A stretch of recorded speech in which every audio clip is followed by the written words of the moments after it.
This is Pigsy doing another video. So I've sort of discovered some stuff on fasting, and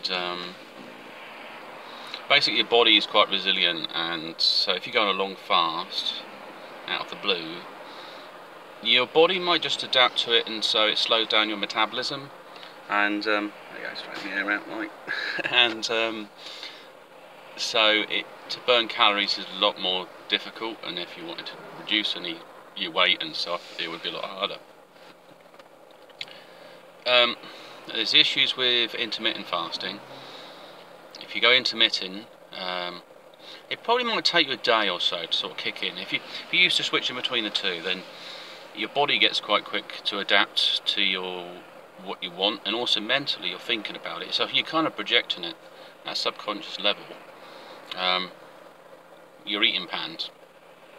So I've tried today and probably go with more the OMAD, so I'm going 1 meal a day. So I've had a massive carb-free breakfast, just loaded up, and also so you got to eat well as well when you come off the fasting. You know, if you just ate like cream cakes and stuff, you just be flooding your muscles with sugars and I mean, I don't think there's anything particularly wrong. You just got to make sure you get a balance in there, because you might be low on sodium, you might be low on some minerals in your body, so you know, electrolytes for your brain and stuff. So you might want to eat something a bit more substantial.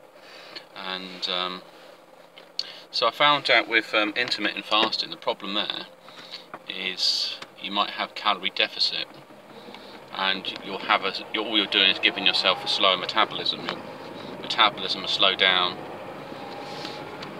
or what happens is you go to bed and you feel really sort of hungry, and the next day you'll look thinner, you'll feel thinner,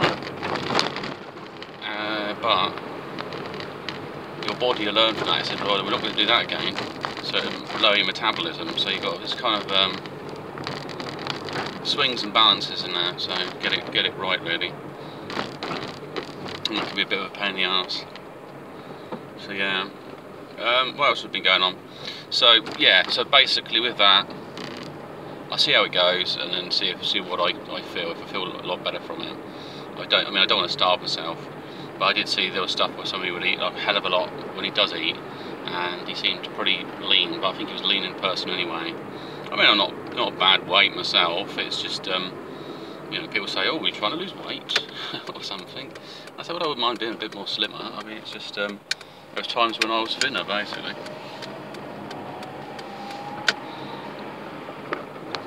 And also, as you get older, you want to put some more sort of stress on your body, especially if you're putting people in hoisties and lifting them up and doing things like that.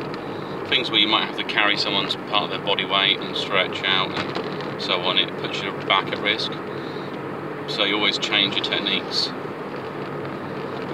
So a bit like if I was trying to lift someone out of a bed or trying to get them to stand up, I may sort of do a lunge type of stance is better, because the weight gets projected to the back of your leg.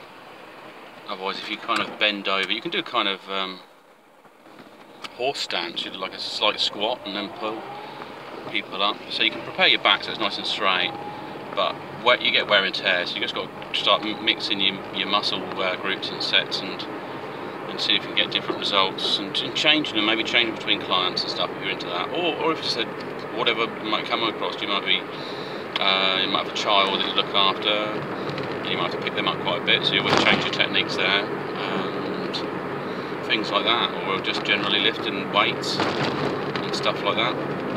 So on the other flip side of what I was going to say is, I've also been working, because I probably mentioned about no contact, and what have I learned from that is really there's a point where you get to reset, and then you're okay emotionally and mentally, and you kind of you come across thoughts in your head and you think, well, that's a weird thought to have.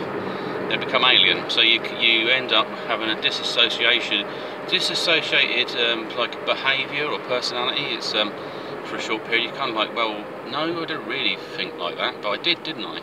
So it's like when you're drunk, actually. That's a disassociation. You might think, did I do that? and you just think, well, I don't think I want to do that again. So you kind of set it up the right way. So that's the conflict and resolution part of it. You accept it and develop and move on, or whatever you need to do. There's different personality types. Some people may have codependency issues, which I guess I do because of, I don't know, the background, a bit of a dysfunctional family growing up, and these things happen. So it's not like it's nothing major. You just need to fix it. What it is I kind of don't have these boundaries around love and stuff like that, and it just because basically there's a chunk of time where I raised myself. Just used to go out a lot. Well, one of my parents was working, one of them was quite absent, and so I had to role model my own behaviour, and as a result, you know, if somebody's quite nice and so on to me, or I might want to read There Might Be More a little bit, and I'm more open and suggestible emotionally, maybe, because I lack the experience of having it. Because you basically learn things from your parents, so that's, you know, if you miss that kind of thing, and I can't blame my parents. They've had their own. I mean, when you're an adult, when you're older, you can look back and you say, well, what made my parents the way they are? And I think, oh yeah. I mean, I think my grandmother was probably bipolar, and so she probably had a tendency to take out my mum. So yeah, she didn't do housework and things like that. So she didn't really get the love from her own mother, but she did from her own grandmother, which is interesting. And it kind of rubbed off on her, so she's very strict, and things like hugs. Never had a hug off my mother. That's, you know, most people, probably as a baby, but most people would probably remember hugging their parents. Or praise. I never got any praise, and nobody ever said you did that really well, or anything like that. And I think that's not that you should seek that, but then it generates that, well, you know, that sort of like questioning, are you good enough? It's never been a problem because I've kind of built my own personality. Like I said, I realised that they weren't really the best role models, so I started creating my own. And I stopped worrying what people think, and I thought, well, I'll try to be the opposite of your parents to a degree. You absorb, or at least improve on what was with them, you know?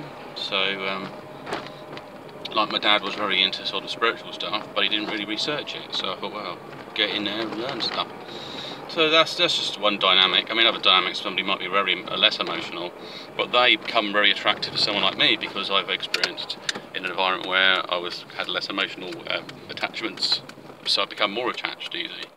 And it creates problems, but I mean, I can fix it. It's not like it's impossible. It's just, the problem is the chemical reactions in your brain once you let yourself fall in love, and it's like a real strong opium, you know, it's like years of this, what you should have had when you were younger were released all at once. You see, your brain doesn't know probably how to regulate the drug it releases in the brain.